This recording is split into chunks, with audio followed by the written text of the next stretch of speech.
I was talking to Cato Kalin today, along with Tom Zenner on their podcast, One Degree of Scandalous. And we got to talking about the O.J. Simpson thing briefly. It was mostly about the Tate LaBianca thing, which is why they contacted me, and Once Upon a Time in Hollywood, etc. But we briefly talked about O.J. Simpson, and I was explaining how, there are some bizarre similarities to the O.J. Simpson case and the Tate LaBianca case that took place, several years apart, 1969, 1994. Both trials, I believe, were the first and second longest trials jury sequestered in Los Angeles history, starting from the very officer that arrived at the scene, at the Tate scene, and being the very first officer, or one of, I should say, one of the very first officers that showed up at the O.J. Simpson case. The circus of the trials, the crime of the century, and movie stars and celebrities, and nobody had ever seen anything like it. It just happened almost 2 times. But from the very first article that showed up in some of the papers about the Sharon Tate's killings, what they would call the Tate killings, and on the same page were O.J. Simpson articles, and the trial similarities and the circus that he come in, and the historical aspect of it. I think it's fascinating. So that's what I'm going to go into a little bit today. The spectacle of the O.J. Simpson case, the trial of the century in both cases. I think the trial took place from 1970 to 1971 in the Tate case, and the January through October of 1995. So anyway, this story is going to be about that. Something I found really interesting recently, I was poking around old newspapers, and I happened to find a newspaper from 1969, actually August 10th, 1969. And on the front page of the paper, it says, "Actress slain with 4 others, caretaker held." Of course, that's the murder of Sharon Tate, Jay Sebring, Abigail Folger, Wojciech Wachowski, and Stephen Parent, otherwise known as Others. The caretaker being William Garretson, who was being held on suspicion of the murder because he was the only one left alive on the property at the time. Well, I thought it was really interesting that wasn't the headline that day. In Rochester, New York, on Sunday morning, the 10th of August, in the Democrat Chronicle, the headline, "Buffalo Bills get O.J. Simpson in a record 4-year pact." O.J. Simpson, college football's most publicized player in years, agreed to terms with the Buffalo Bills. So I just thought these 2 infamous murder cases in Los Angeles history, probably the 2 most famous murders in Los Angeles history, shared the headlines on that morning of August 10th. The very thing that announced their murder was overshadowed by O.J. Simpson. Of course, I found another one from Lancaster, Pennsylvania, actress 4 others murdered in California, and smaller article on the same page, Buffalo's sign O.J. Simpson. So I found that interesting because it reminded me of an article that I have. I cut this article out in 1994. O.J. Simpson and was accused of murdering his wife, Nicole Brown Simpson, and a young man by the name of Ronald Goldman. And while all that hype was going on, before any kind of trial, before anyone was arrested, on June 25th of 1994, an article in the Los Angeles Times. It's called "Violent Deja Vu. Officers' Arrival at the Scene of Slayings Bring Back Memories of the Tate Murders." So it was written by Carol Chastang from the LA Times, and it goes like this. "The murder scene at Nicole Brown Simpson's condominium," said Los Angeles police officer William Richard Walley, one of the first officers to arrive, "was as gruesome as any he has ever seen. The former wife of O.J. Simpson and a young man were found on the doorstep, brutally stabbed with a knife. And Wally should know. He was one of the first officers on the scene at the Benedict Canyon home of Sharon Tate after the murders of the pregnant actress and 5 of her friends in August of 1969 by followers of Charles Manson.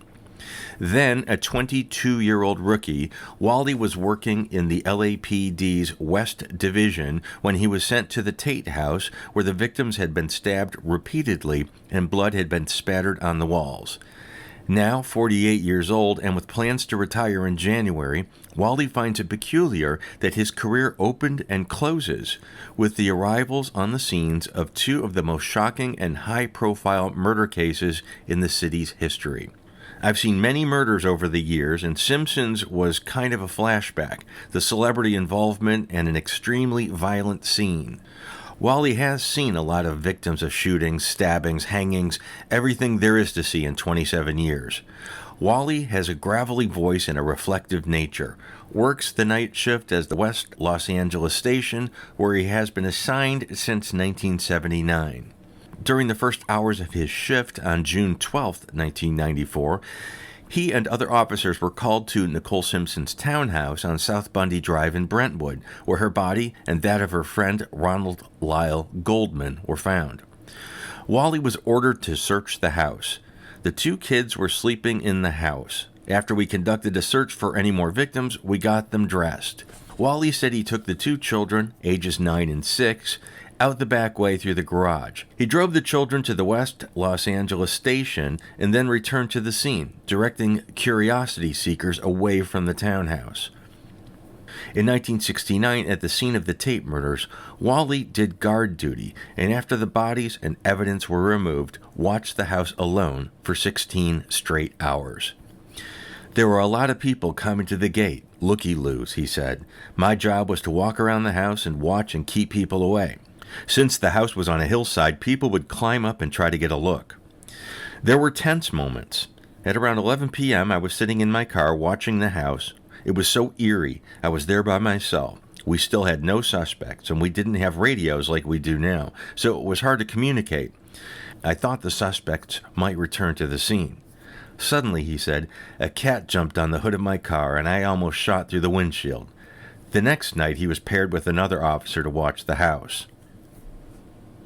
The Tate LaBianca murders and the Simpson case, Walley said, seem equally extraordinary. All the murders you see, as a cop, don't really bother you, unless it's really drastic. Another thing I found really curious, I did a dive looking for Officer Walley, and there is so little on him online, and I figured I would check Helter Skelter since that's a pretty good documentation of the investigation and who was on the scene at the time, and he's not listed there. He's not in Helter Skelter. There's this article, the Deja Vu article, and there's a couple of things I've found online, here and there. Oh, actually, only a couple of mentions. One says that he's the officer who found the pair of glasses that were left behind at the Tate crime scene. And also there was an article in the California Criminalists Association magazine mentioning him, and an obituary that says that he died on March 25th of 2022. He was an alumni of Venice High School. So aside from that being, I think that and the articles in the paper are pretty interesting because, again, the two most famous probably murders in Los Angeles history had that sort of similarity to it. They both became pop culture phenomena. They were both high-profile celebrity cases. They both involved beautiful people. They were both spectacles for different reasons. I mean, the O.J. Simpson case became a spectacle because there was so much news coverage that channels were scrambling for any content. Is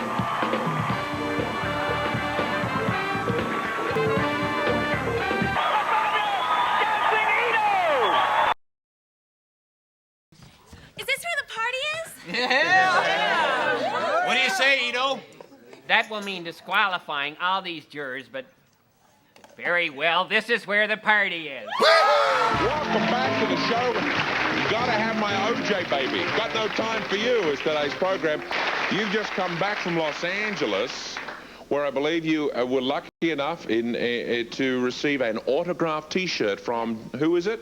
Johnny Cochran. And Dominic Dunn. They've signed you a T-shirt. And what does that say? The puzzle of the century. Well, And everyone was obsessed with that case because the trial took, like 11 months or something like that. The jury were sequestered for 266 days. The Manson trial, that took place, it was 225 days that the jury were sequestered. At that point, for many, many years, it was the most expensive and the most lengthy trial in Los Angeles history. But the O.J. Simpson, Nicole Brown Simpson, Ronald Goldman case took over that record. But the content was They were desperate for it. I ended up in a lot of the content for the O.J. Simpson thing. And he shares their wish that the looky-loos would go away. They'll ask where Ronald Goldman lived and tell them 3 blocks the other way. While that misdirection might deter the novice tourist, it doesn't stop the pros such as Scott Michaels of Graveline Tours. According to the guide of the ghoulish, Ron's apartment has a must-see status. It's part of pop culture now. It's part of what people are about.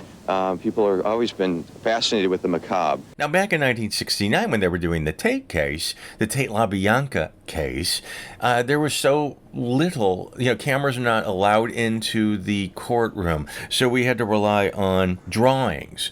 I mean, inside the courtroom at the Tate case, they were talking about orgies and drugs and rock stars and Helter Skelter and Jesus Christ. Then Manson carved an X into his head, or after he shaved his head, they did the same thing.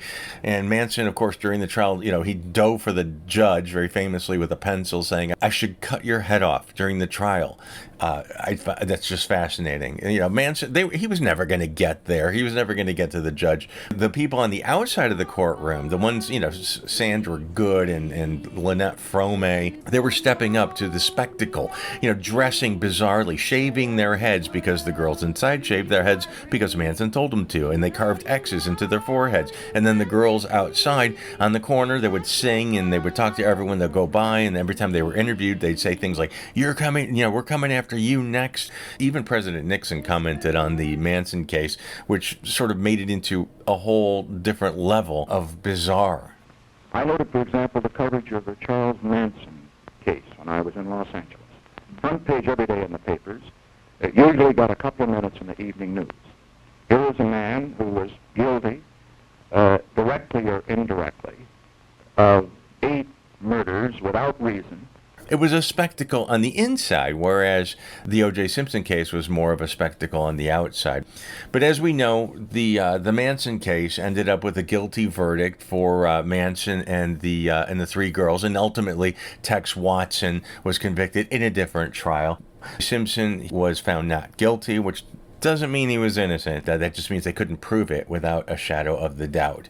And Charles Manson died in 2017 at the age of 83. O.J. Simpson died in 2024 at the age of 76. Both were insane parts of Los Angeles history and fascinating parts of Los Angeles history. And I honestly hope we don't have another case like it, because it was just too... I mean, you think about it, the O.J. Simpson case, how many movies and documentaries were made about the O.J. Simpson case? The People versus O.J. Simpson, Manhunt, American Crime Story, Made in America, The Hidden Tapes. Then you go to the Tate LaBianca case, Wolves at the Door, Honky Holocaust, and so many others, Cult of the Damned, and Once Upon a Time in Hollywood. They became pop culture phenomena, and I don't think we'll ever see anything like it again.